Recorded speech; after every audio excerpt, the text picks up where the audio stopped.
Kaninang alas 3, yung low pressure area na minomonitor natin sa loob ng ating area of responsibility ay huling namataan sa laing 275 kilometers kanluran ng Coron, Palawan. Nananatili pong mababa yung tsansa nito na maging bagyo at nakita din po natin na yung movement nito ay pakanluran or palayo dito sa ating kalupaan. But for today, magdudulot pa rin po ito ng mga pag-ulan dito sa area ng Kalayaan Islands. Kaya patuloy pa rin pag-iingat para sa ating mga kababayan dyan. And ito pong LPA na ito ay nakapaloob din sa Intertropical Convergence Zone or ITCZ na nakakaapekto pa rin sa Southern Luzon, Visayas at Mindanao. Kung saan kung ikukumpara po ng mga nakaraang araw, less na po yung mga pag-ulan na mararanasan natin na dulot ng ITCZ dito sa malaking bahagi ng Southern Luzon, Visayas at Mindanao. Ngunit meron pa rin pong posibilidad ng mga isolated na mga pag-ulan, pagkidlat at pagkulog. Kaya naman pag-iingat pa rin para sa ating mga kababayan sa posibilidad ng mga pagbaha at pagguho ng lupa. Samantala, yung northeast monsoon o amihan naman ay nakakaapekto pa rin sa extreme northern Luzon at magdadala pa rin po ito ng mga may hinang pag-ulan or pag-ambon sa area ng Batanes. And bukod po dito sa mga weather systems na ito, yung low pressure area na minomonitor natin sa labas ng ating area of responsibility, kaninang alas 2 ng umaga ay isa na pong ganap na tropical depression. Huli itong namataan sa layong 1,430 kilometers silangan ng northeast Eastern Mindanao. Taglay po nito yung lakas ng hangin na 45 kilometers per hour malapit sa sentro at bugso ng hangin na umaabot sa 55 kilometers per hour. Ito po'y kumikilos pakanluran sa bilis na 15 kilometers per hour and sa kasalukuyan po ay wala pa itong epekto sa anumang bahagi ng ating bansa. So for today po at bukas or ngayong undas, ina-expect po natin most of the country makakaranas pa rin po ng less na mga pag-ulan, maliban na lamang nga po dun sa mga isolated na mga pag-ulan, pagkilat at pagkulog. Kaya po pag-iingat pa rin and kapag tayo ay lalabas, huwag pa rin po natin kalilimutan yung pananggalang po natin dito sa mga pag-ulan nito. But expect po natin by Monday kung saan po yung mga kababayan natin ay nagsisibalikan na from mga probinsya or galing po from this long weekend. Expect po natin malaking bahagi po ng ating bansa ay makakaranas po ng maulan hanggang sa masungit po na panahon, lalong-lalo na dito sa may Southern Luzon, Visayas at Mindanao. Dulot po nitong approaching na bagyo and also sa malaking bahagi din po ng Luzon na posibleng dulot ng trough or extension nito at ng shear line. Kaya naman po paghahanda para sa ating mga kababayan.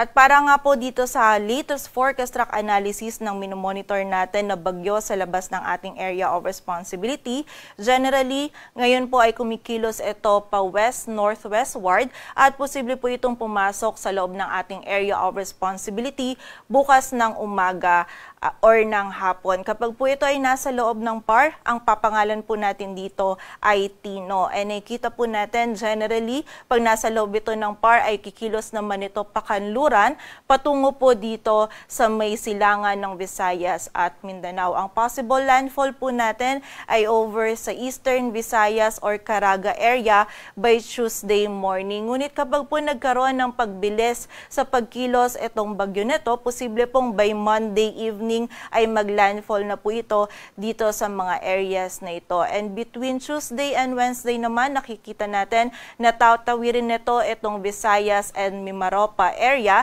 And by Wednesday onwards naman ay nandito na to dito sa area ng West Philippine Sea. In terms of intensity naman po, patuloy pa rin mag-i-intensify itong bagyo na to habang binabaybay pa rin yung Philippine Sea. And possible po na bago ito maglandfall ay mag-intensify ito into a typhoon category. So malakas po yung hangin na dala nitong bagyo nito, kaya naman pumuli paghahanda po para sa ating mga kababayan. And also, medyo may mataas pa po yung uncertainty netong track and yung other scenarios po natin dito sa bagyong ito. Kaya kailangan din po natin i-consider etong cone of confidence na tinatawag po natin, kung saan sa mga susunod po na araw or oras posible pong maging mas mataas yung track or mas mababa po yung track netong bagyo nito. Kaya naman po patuloy pa rin mag-antabay sa updates na ipapalabas ng Pag-asa.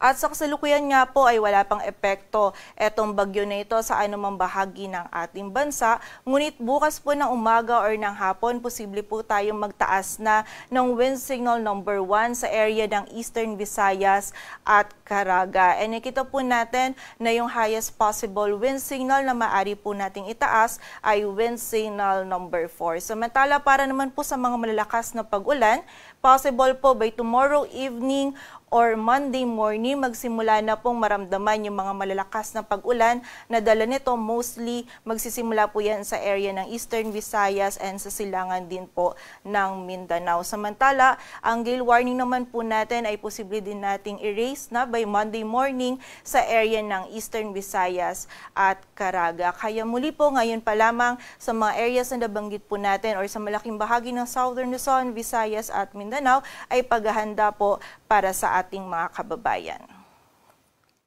At para naman sa maging lagay ng panahon ngayong araw ng Sabado, magiging maulap pa rin po yung kalangitan. May mga kalat-kalat na pag-ulan pa rin pong mararanasan dito sa area ng Cagayan. Dulot po ito ng shear line. Posible pong hanggang sa mga malalakas pa rin yung mga pag-ulan na ating mararanasan.